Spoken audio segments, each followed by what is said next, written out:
them suckers to move. I ain't in the mood. Got me with the crew, let me do what I do. I tell them suckers to poof. Got me in the booth, lobby in the truth. Let me do what I do. Yeah, remember when the U come through, enter the music jungle. Or back with the block, I used to rock, I used to fumble. I still rock down, drop the ball where I want to. Welcome, ladies and gentlemen. My name is Manny. My name's Alberto. And you're tuned in to the OnlyFights Podcast. Episode 41. Let's get it. What's up, man? How's your weekend? It's pretty good, just like every other weekend, man. Especially when we got these fights. Yeah. You know, keeping us super entertained. Yeah. Another action-packed weekend, to say the least. Yeah, for sure. Fight week started Thursday in MMA world with PFL again. They had another card on Thursday night. Nice. I was kind of unaware. I guess they're doing them in 3-week spurts. Like they're gonna have another one next week on May 6th, the third event of their season or whatever, and then they take off a couple weeks and then they come back again June 17th, 24th, and then July 1st. So that's another 3 weeks back to back. Yeah. It's pretty cool. I kind of like the fact how they do it. Like every event, they only have 2 weight classes. So I think last week it was a lightweight and light heavyweight, and then this week is heavyweight and featherweight. Nice. So I missed the card. I wasn't aware it was happening, but the main event, it was a heavyweight bout. There was what was it, the fastest PFL knockout, I think in the heavyweight division. Yeah, it was quick. Renan Ferreira took on Jamal Jones. So knocks him out in 25 seconds. It looked like he threw a knee, but I think he actually meant to throw a kick, but the guy leaned forward and took the shin right to the face. Yeah. And he went out pretty much right away. You know, he landed a couple big follow-up punches, and fight was stopped right away. So it seems like PFL continue to put on pretty good fights, pretty good cards. This one kind of went on under the radar, I think, though. This one I think wasn't as promoted as the last one. Yeah, I feel like they never get promoted well because I usually have to catch it on the backtrack with the streaming. But yeah.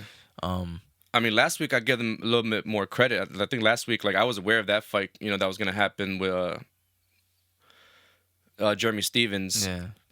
Maybe because it was a UFC guy. That's probably why I was even aware of it. But yeah, so they'll be back next week. I'll make sure to cover that card a little better next week. And then Saturday we had a really, really good night of fights. Everything lined up perfect. We were able to watch all the main events. Yeah. So the UFC was the earlier one. The main card started at 7:00. Not bad of a card. I wasn't. I was really just looking forward to the main event, which really delivered. But I'll go through some of the fights on the main card. First fight we had a featherweight bout. Darren Elkins took on Tristan Conley. These guys are both veterans, been around for a while. It was actually a really good fight. Darren Elkins is one of those guys that, he kind of I don't think it's his game plan, but he kind of always seems to get beat up the first round. Yeah. And he really took a beating the first round.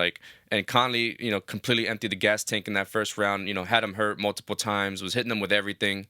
And Elkins I think his nickname is The Damage.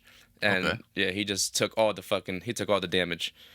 And yeah, it looked really bad. He survived the first round. Second round, he came out and looked a lot better. And obviously, Tristan Conley, I think, had just completely, emptied the gas tank. Yeah. And he looked really tired. Elkins started to pick him apart, started to take him down. And I think his background's wrestling, so, he was dominating him on the ground. And that's pretty much the story of the second and the third. I think he ended up with 5 takedowns in both those rounds. Yeah. And got the decision win. But he was all busted up. If you would have seen him at the end, you would have thought he lost because he had cuts. He was all fucked up. He was really bloody. But pretty entertaining fight. A good little comeback in that fight. The next fight, we had a lightweight bout. Jared Gordon, took on Grant Dawson. This was pretty much like a wrestling bout, pretty much. Grant Dawson's I think he's he was really high level, collegiate wrestler. So he pretty much just took him down and had his way with them. I think he took his back in the second round, wasn't able to get the submission, and in the third round, got his back again and was able to get the rear naked choke, and got the third round submission. So a really impressive win for Grant Dawson. He's been around for a little while. You know, he was saying that he feels he's the most underrated lightweight in the division. So you know, we'll look out for that guy. He's 18-1, 18-1, so he got a pretty good record. Good record. You know, that's kind of rare in we're starting to see more of that, I think, now in like the modern day. We definitely are. Modern day MMA, you know. With the younger guys coming up. Yeah. Because they're getting the UFC so much earlier too. They don't got as many fights. And then next fight was pretty good, featherweight fight. It was a quick one though. Andre Fili. I really like watching this kid fight. I was expecting a lot more from him. He took on Joanderson Brito. I think this is Brito's second fight in the UFC. He lost his first one. It was like a tough decision that he had, but he also had a lot of hype coming into the UFC. And you know, Brito definitely has something to prove, and he gets a knockout 41 seconds into the fight. Hits him with the big. That's when we watched right there. The counter, right? Yeah, he hit him with a big right. And I think he touched him with the jab a couple times. It looked like he hurt him with the jab and then hit him with the big right. And he just goes down. He hits him with a few ground and pound, and you know, the kid was done. Like you mentioned, he wasn't really like out. He wasn't super hurt, but you know, you could tell he got caught, and yeah, he wasn't even complaining. He knew what it was. Yeah, it was and that was a good stoppage. Yeah, for sure. You know, you don't want to take unnecessary, brain damage. And yeah, he just got caught for a clean punch, and that was it. So yeah, big knockout for Joanderson Brito. He was very emotional after it. And yeah, can't wait to keep watching him fight. He's 13-3, so that's pretty good record too. Yeah. I'm sure Andre Fili will bounce right back. He's young and up and coming still. And then the co-main event, we had a heavyweight fight. Andrei Arlovski. I feel like this guy fights so much. Like fucking every couple months he's on a card. And he's always and now he's become like that gatekeeper guy. He's always fighting like the young. What, 54 fights? Yep. 56 if you count those two no contests. Yep. 34-20. That's a lot of fights. And a lot of I think almost on the UFC, right? Because he was champ like I don't know, like I want to say almost like 10 years ago or something. Yeah. Like that was a long time ago when he was champ. And yeah, I didn't realize like they showed a picture of him. That he looked like he was like Wolverine when he was younger. Like he had like the crazy beard and like his hair like, and he got like a super hairy chest and shit. He looked like a fucking Hugh Jackman in the when they show some of his old school pictures. X-Men. So he took on Jake Collier. This guy fought in middleweight division, and then he gained some weight and then moved up to light heavyweight. And now he's a full-blown heavyweight. You know what I mean? He's not even like I mean, he might be short, but he's not small by any means. He's a big guy. Yeah, he got the stomach too. Yeah, for sure. Andy Ruiz type shit. Yeah, he's a big boy. So it was a pretty good fight. I would say, this is probably the most controversial one. Arlovski gets the decision win, and I think a lot of us thought that Collier is that how you say it? He looked like he was winning the fight, especially that third round. He got two big takedowns in the third round, and was kind of beating him up pretty good.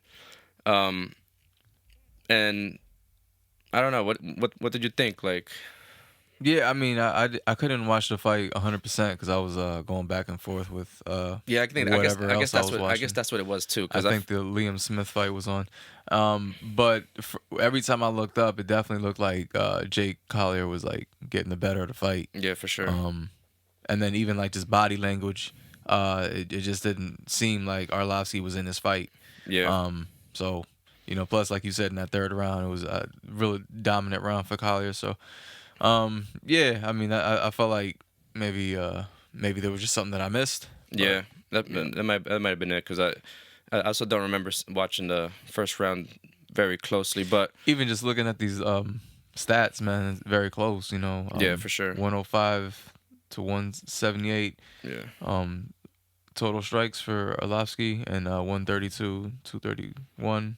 And Arlovski being a veteran, I'm sure he did what he had to do to get the 2 out of 3 takedowns for Collier. Yeah, I mean... Yeah, that was a big difference, the takedowns.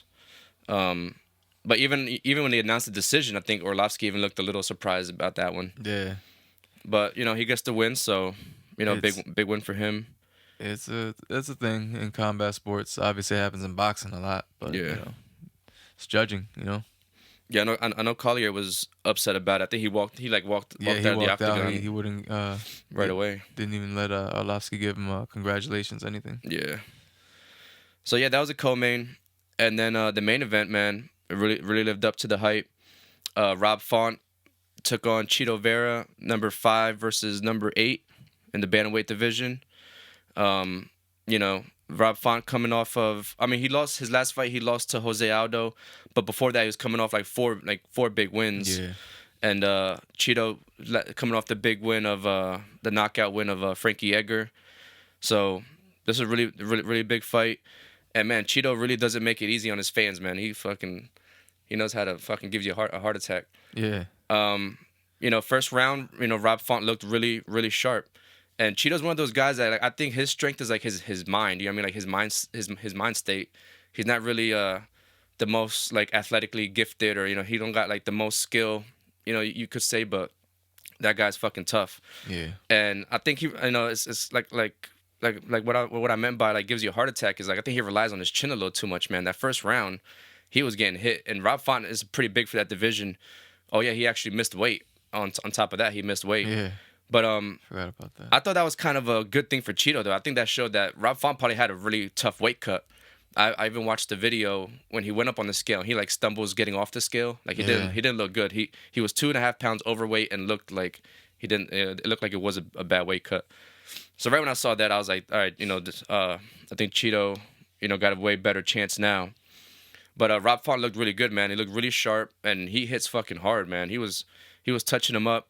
Chito did a really good job, I think, of seeing everything. I think that's why he didn't get hurt. I think he saw everything, and he was blocking a good amount, but a lot of shots were getting through. And that first round, you know, he got beat up.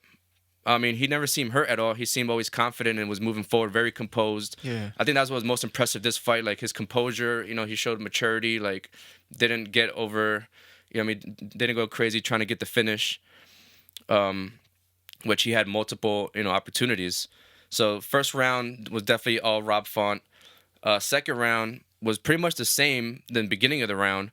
And then it seemed like it would happen at the end of every round where Chito, like the last minute and a half, would just find his rhythm and start landing. And when he was landing, you could tell the difference between him landing and Font landing. Like Font looked hurt when he was landing.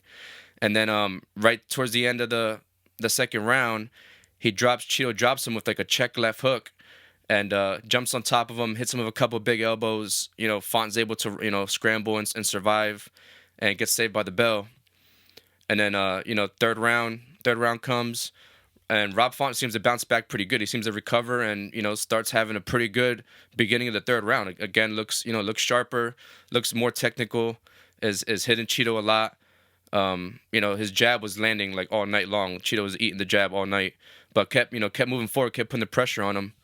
I think they did a good job of balancing it out, though, right? Like Chito was putting pressure on him, but Font also was moving forward a lot. Yeah, like they were really, you know, battling for the middle of the octagon.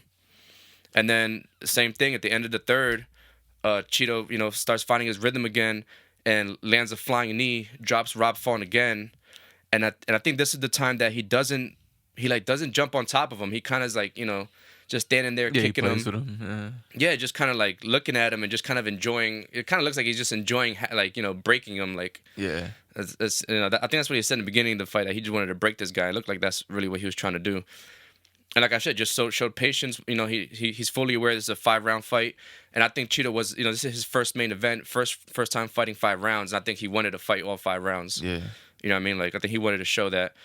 You know, we say a lot, like, you know, these guys got great cardio.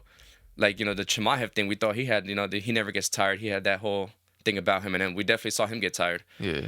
But and Chito has that same thing about him, but we don't know until we see it for sure. And we definitely saw it here. Chito did not slow down. He, you know, he's kept the same pace the whole time.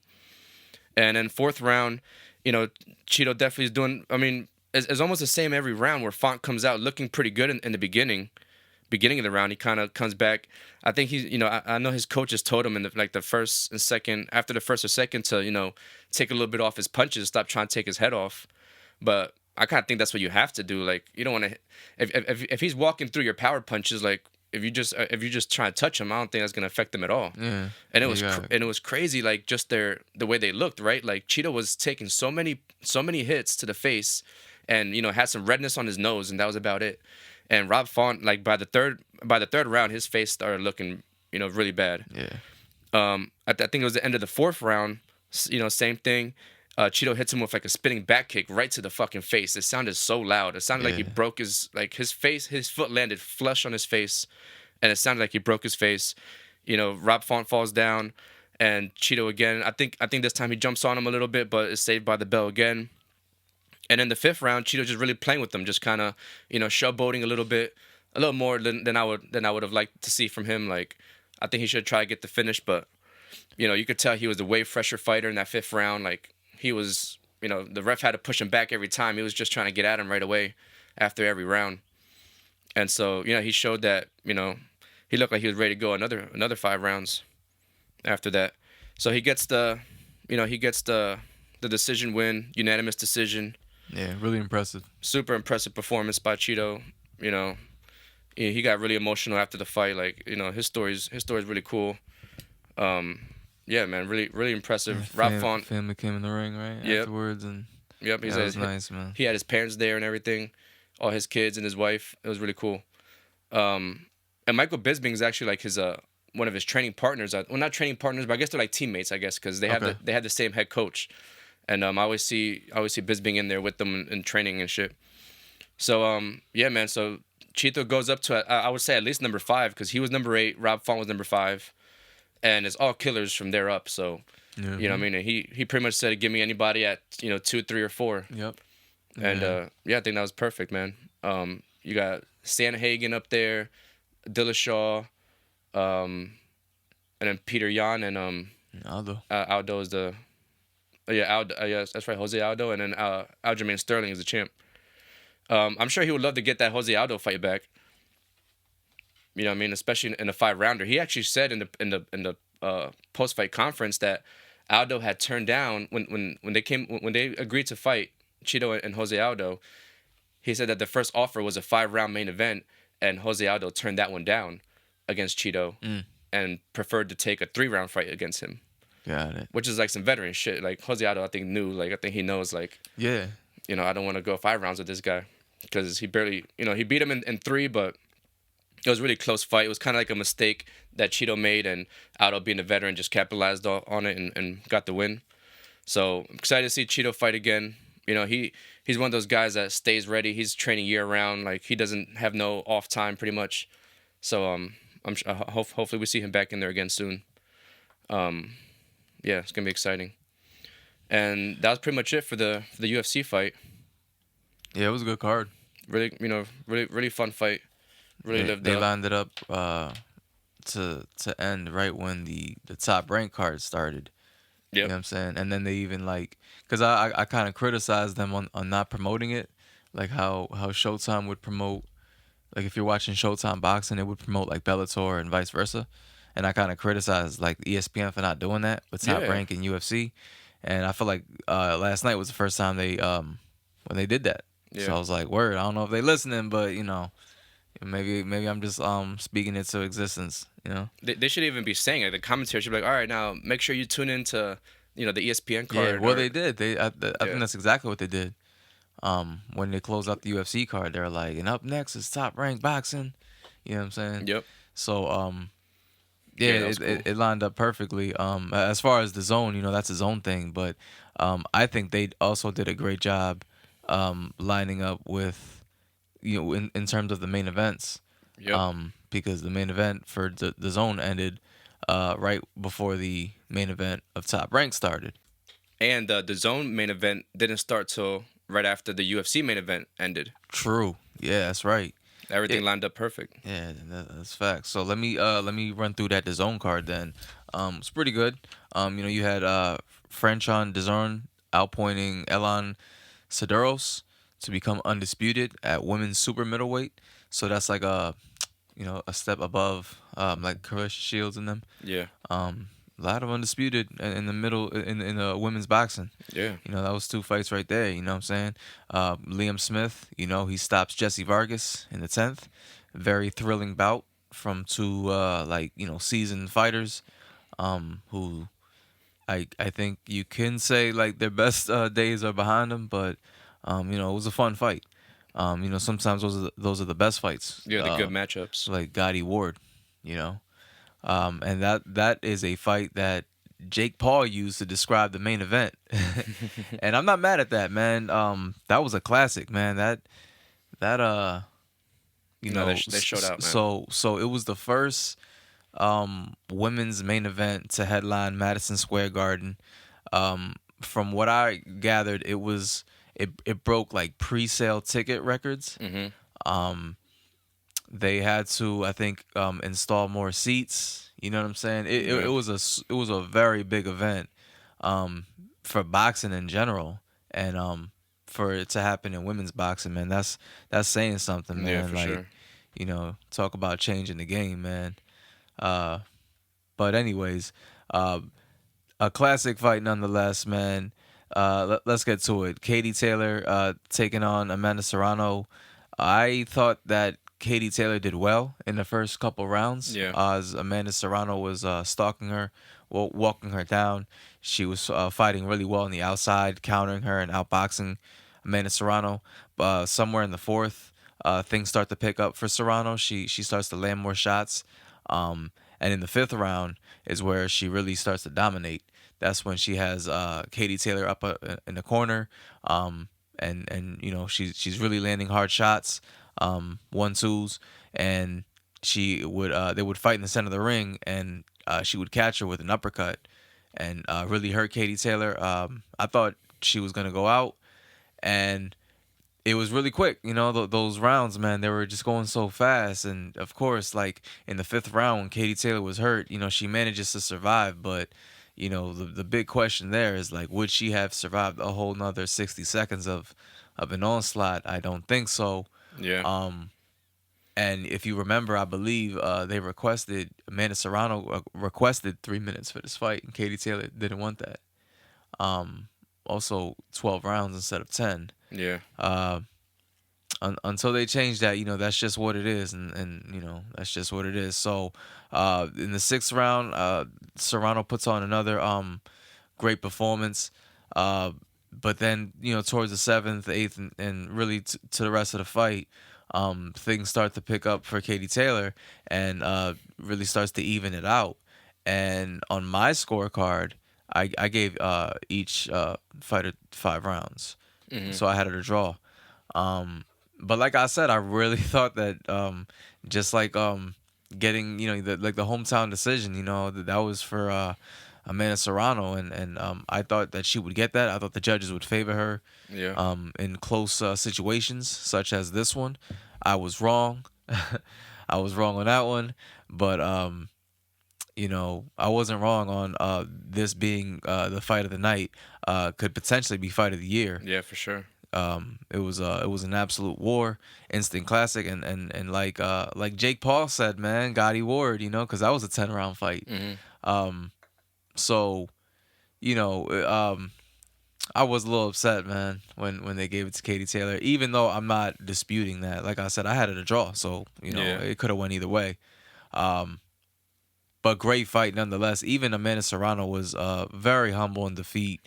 And just super excited with the performance that they put on and the just what they did. The moment she was the moment. You right. could tell she really appreciated the moment, like what they did, and she's like, look at this arena, like, you know what I mean, like. Yeah, she was so happy about that, and they, of course, talked about a rematch, to which Katie Taylor said that she would do it. If anything, it looked like Serrano was the one that was a little more reluctant when they asked her, but I'm sure I know she's down to do it. They're talking about doing it in Ireland, in Katie Taylor's home, which that'd be great. A lot of people I've seen people talk about, saying obviously a lot of people think this was a robbery. A lot of the Serrano fans. I'm not one of them, but a lot of people are saying it was a robbery. Yeah. And a lot of people are defending Katie Taylor by saying, well, she was the champion, and Serrano didn't do enough. I got those, the Trinidad De La Hoya vibes, Mm-hmm. with De La Hoya letting go towards the end of the fight, towards the championship rounds, and then losing a questionable decision, I guess you could say. Some people call that a robbery. I don't, but the Trinidad and De La Hoya fight, I don't know, man. I think that's actually a pretty good like reasoning, like No, for sure. like Serrano, she kind of she would eventually start to take some heavy punches late in the fight. I think almost the whole fight though, she was taking a lot of punches. Even when she was hurting her, she had to walk through a lot of punches to get to her. Yeah. And I can see why people think it's a robbery. Just like as a casual fan, you can just see how like with UFC, it's a lot easier because there's not as many rounds. I feel to like say, okay, this guy he had him hurt in this round, so that counts as a lot. Like if you have somebody hurt in 2 rounds, then you basically won the fight in a 3-round fight. But in this instance, there's a lot more rounds. She had her hurt in 2 rounds, but at the end of the day, if Katie Taylor won more rounds, then I could see how she won the fight. Yeah. Plus again, man, the rounds are so short, man. It's hard to it's hard to score those rounds sometimes. And then the first time she had her hurt, it looked like she was out on her feet. Like it looked like give her 30 more seconds and she would have put her down. Yeah. Let alone a minute. But yeah, I think Serrano also she was definitely taking a lot more punches. Even though she didn't seem hurt at all, she was definitely taking a lot of punches. That's messed up, man. So now Katie Taylor beat her and her sister. She fought her sister a while back. Oh, really? Yeah, I think like Cindy Serrano or something. Yeah, man. And another thing is like Katie Taylor got like 3. This is like her 3rd questionable decision, man. Like she had these 2 fights with Pearson. I forget her name. I think she was a French woman. Yeah. And the first fight was on the undercard of Andy Ruiz and AJ. Mm-hmm. And a lot of people thought that Katie Taylor lost that fight, which would have been crazy because AJ lost to Ruiz that night. So that would have been 2 huge upsets for, that night. But anyways, like I said, man, it was a good fight. I'm just happy that like Serrano's happy, with everything that they accomplished. Yeah, for sure. That was awesome. That was awesome to see her, handle it like that. And they certainly put on a better card, man, because Top Rank had a decent card, but the Oscar Valdez and Shakur Stevenson fight did not deliver like this one did. So I'll just run through this Top Rank card real quick. Of course, you had Nico Ali Wash, grandson of Muhammad Ali. He gets a nice first round knockout. Nice 1-2. Left hook, right uppercut, I think. He threw it a few times. Yeah. You know what I'm saying? And it landed, but it didn't obviously knock dude out. But like 20 seconds to go in that round and put him to sleep, man. He improves to 5-0 with 4 knockouts. Another guy who improves to 5-0 with 4 knockouts is Keyshawn Davis. Gets a 6-round stoppage over Esteban Sanchez. Just a dominant performance. Yeah. Nothing that I can see from Keyshawn Davis that really sticks out. But he's pretty good overall. He has good footwork. Good punch selection, ring IQ. He's moving on up, as they say. Raymond Murtala knocking out Jeremy Hill in 3 rounds. That was a fun one. I think that was a co-main. And moving on to the main, Shakur Stevenson just absolutely one-sided, dominant victory. Actually, I lie. I did give Oscar Valdez 1 round. Yeah. But yeah, man.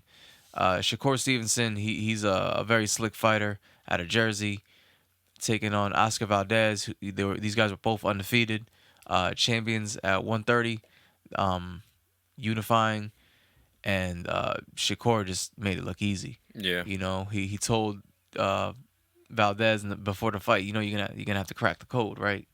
And that was just the code that Valdez could not crack, man. Yeah. One thing that I will say is a lot of people were complaining about the measuring.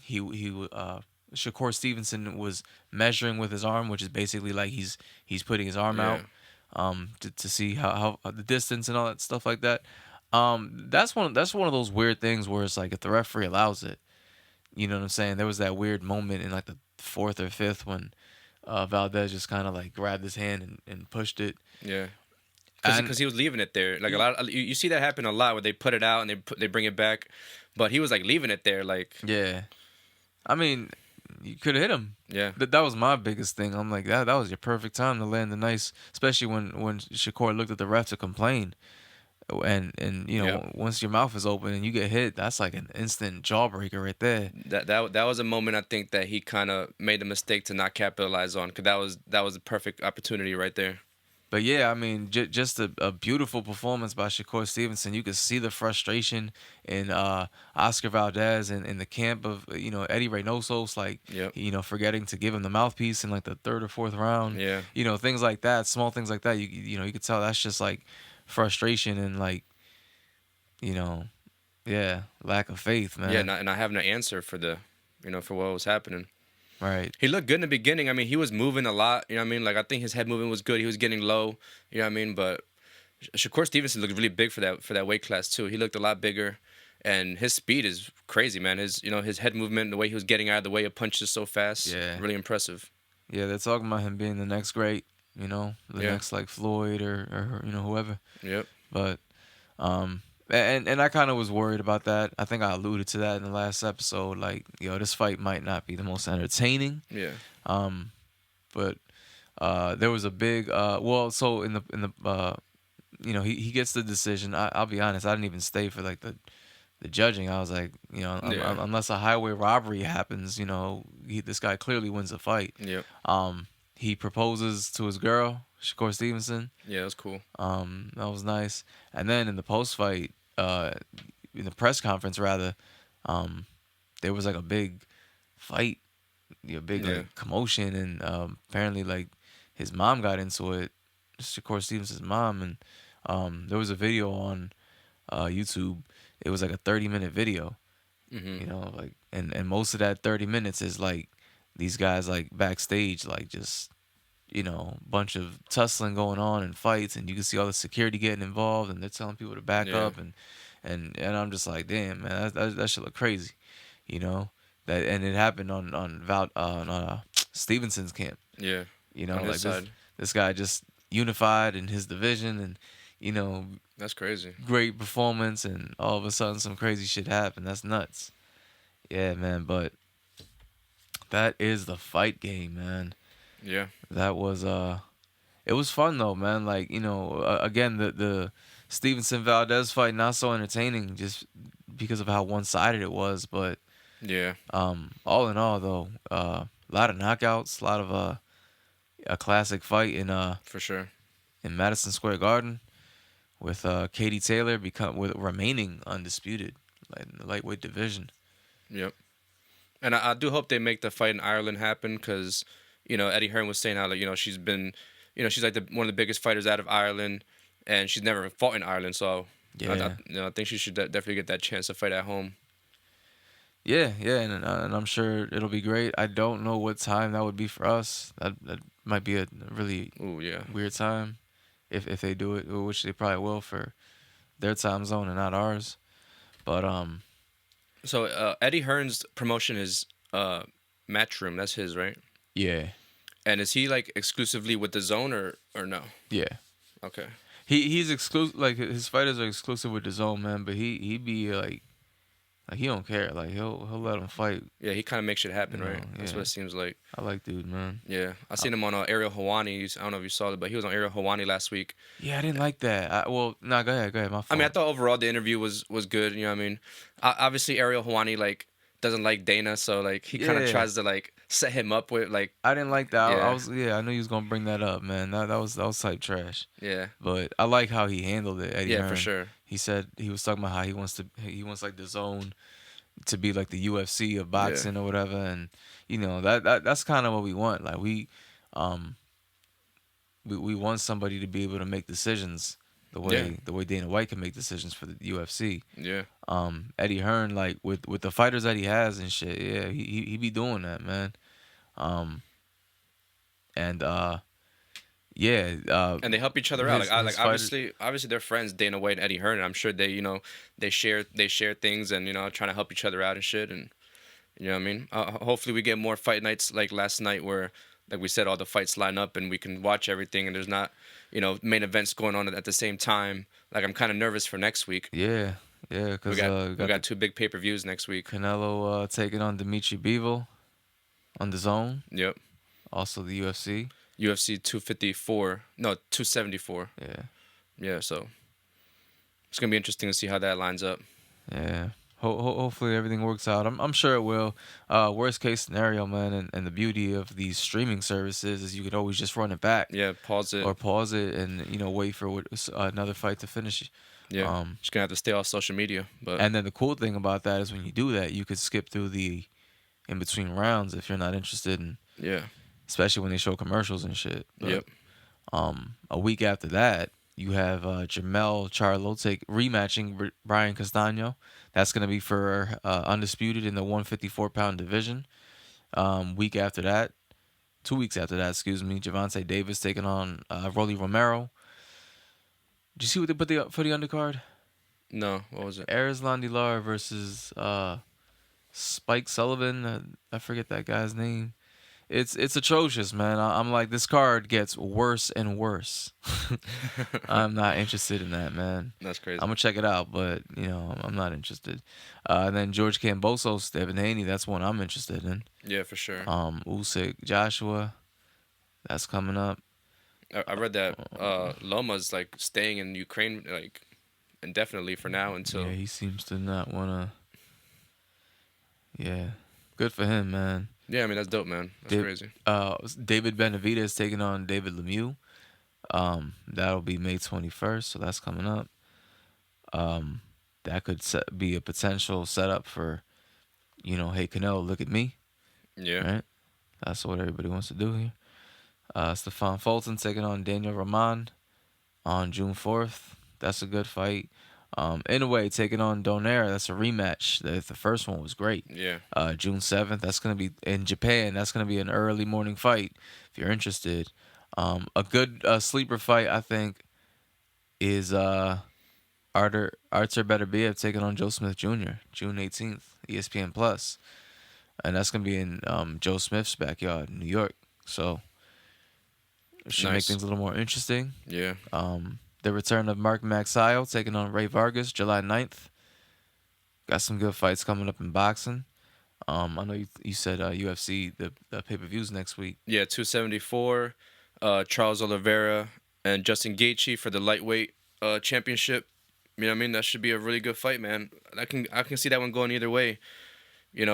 Charles Oliveira, we know gets hit a lot, and Justin Gaethje hits really hard. And, he got crazy leg kicks and, he's not great on the ground. We saw Khabib, take him down and do whatever he wanted with him. But I don't know. Charles Oliveira doesn't have, like, traditional takedowns. You know what I mean? Like, he kind of likes to box it out first and hurt the guy and then, jump on his back or, once he hurts him and drops him, then attack a submission. But he's not like a Khabib he has traditional takedowns. I don't think he's going to be shooting takedowns. He's going to, he's going to stand up with them and that kind of makes me a little nervous because like I said, he gets hit a lot.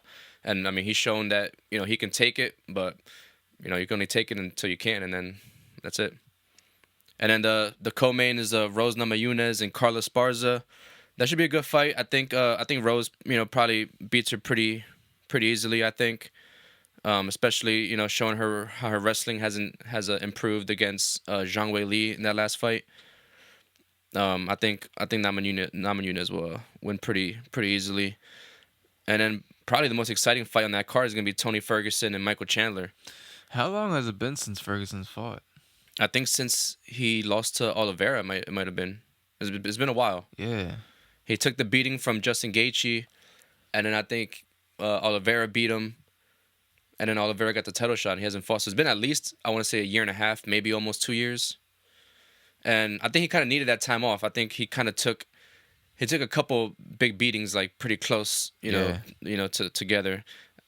He lost to also Beneil Dariush, but that one wasn't as much of a like physical beating as it was just like jiu-jitsu domination. But yeah, man, Tony Ferguson is a little bit older, so it kind of sucks. I feel like he had, he didn't get the title shot when he was really in his prime. Yeah. And when he maybe should have got it, like he was scheduled to fight Khabib like 5 times or something, and that fight fell apart 5 times either. Yeah, I remember that, like a fucking curse, man. Yeah, it was crazy, I think the one time Tony Ferguson got hurt, the other time Khabib got hurt. They each had to pull out. It was fucking crazy how that happened. But yeah, so that's next week, and then the following week we got a pretty good fight night. Lightweight contenders going at it. Jan Blachowicz, the former champ, going up against Alexander Radic, younger up and coming fighter. Has had some really good performances, so that should be a really good fight. I think the winner of that will probably get the next title shot. And then we got a couple more fight nights. Holly Holmes taking on Vieira, Ketlin Vieira. That should be pretty good. I feel like we haven't seen Holly Holmes in a while either. Yeah. And then UFC 275 is going to be the next one after that, June 11th. The main event is going to be the light heavyweight title, Glover Teixeira defending against Yuri Prochaska. And then the co-main, Valentina Shevchenko, is going to be defending against Talia Santos. I haven't heard too much about Talia Santos, so I'm thinking it's going to be an easy night for Valentina.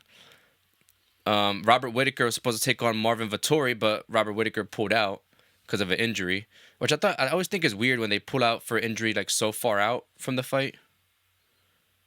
So I don't know. I think that was kind of weird. Yeah, maybe the injury might take long. Unless it was a major injury, they didn't disclose what it was.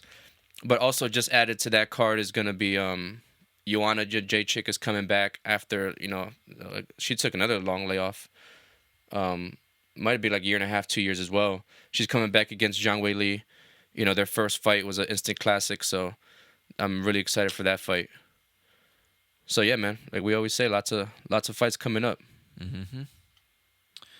A lot of good shit. Yeah, I ran through mine. The only other thing was, John Jones and Stipe, we thought was going to happen in July. And then I guess Stipe said that, he won't be ready till September. He said September he'll be at his absolute peak or whatever. So, John Jones seemed a little frustrated about it, but he said he'll be patient and he'll wait so there's no excuses. Yeah. So, yeah, man. Hopefully that fight happens. I'm pretty sure it will. And, Francis... That's a guy we haven't seen in forever. Yeah, for sure. And now we're going to see him at a whole other weight class. It's gonna be interesting. I can't wait. For sure. I can't wait. Yeah, I ain't really got much else, so. Yeah, that's all I got. Until next week, thank you for tuning in.